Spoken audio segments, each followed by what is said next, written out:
নমস্কার, কেমন আছেন সবাই? আশা করি সবাই ভালো আর সুস্থ আছেন। আজ বানাবো চিতল মাছ।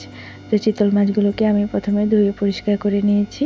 তারপর একটু হলুদ গুঁড়ো আর একটু নুন মাখিয়ে রেখে দেব প্রায় 2 থেকে 3 মিনিটের জন্য, যাতে করে মাছগুলোর ভিতরে নুনটা ভালো করে ঢুকে যায়। আজকের মাছগুলো না অনেক বড় বড় সাইজের কাটা ছিল, জানেন তো?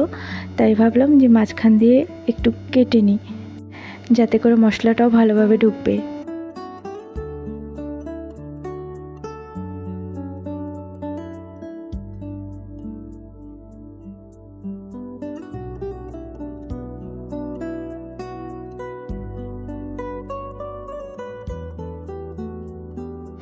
এবার একটি কড়াইতে আমি সাদা তেল গরম করে নিয়েছি। একে একে মাছগুলোকে লাল লাল করে ভেজে নেব। আপনারা চাইলে একটু কমও ভাজতে পারেন। এখানে আমি লাল লাল করেই ভেজে নিয়েছি।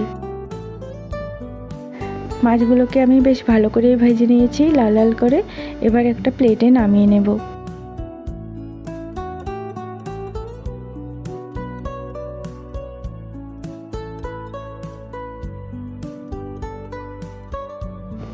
তারপর ওই মাছ ভাজা তেলেই আমি দিয়ে দিলাম কালো জিরে, তারপর দিয়ে দিলাম পেঁয়াজ কুচানো।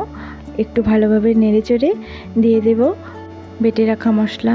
আমি এখানে একটা পেঁয়াজ, 3টে শুকনো লঙ্কা, 4টে কাঁচা লঙ্কা, 4-5টে নিয়েছি কাজু, তারপর দিয়ে দিয়েছিলাম রসুনের কলি 2 থেকে 3টে। এখানে আমি আদা ব্যবহার করিনি, আপনারা চাইলে আদাটা ব্যবহার করতে পারেন। তারপর দিয়ে দিলাম টমেটো পেস্ট।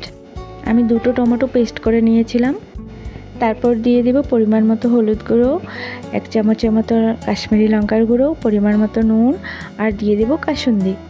আপনারা চাইলে কাসুন্দিটা বাদ দিতে পারেন যদি না থাকে ঘরে। তারপর মশলাটাকে ভালোভাবে কষিয়ে নিয়েছি যতক্ষণ না মশলা থেকে তেলটা ছেড়ে দিয়েছে।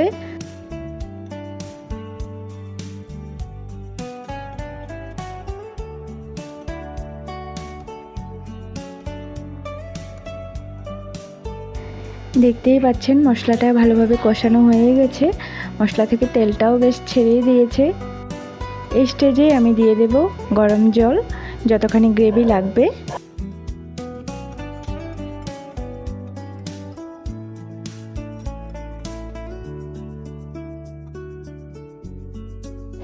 জলটা একটু ফুটে আসলে দিয়ে দেব একে একে মাছগুলো।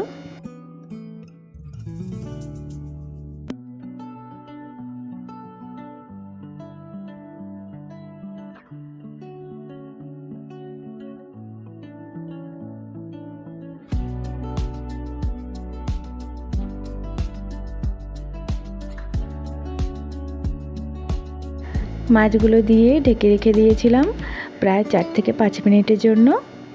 তারপর গ্রেভিটা একটু শুকিয়ে আসলে দিয়ে দিয়েছি উপর থেকে কুচানো ধনেপাতা।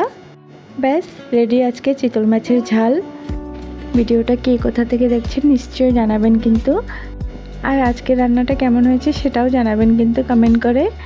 ভিডিওটা যদি ভালো লেগে থাকে তাহলে একটা লাইক করে দেবেন, চ্যানেলটাকে সাবস্ক্রাইব করে দেবেন। দেখা হচ্ছে আবার পরের একটা রান্নায়। ততক্ষণে ভালো থাকুন, সুস্থ থাকুন।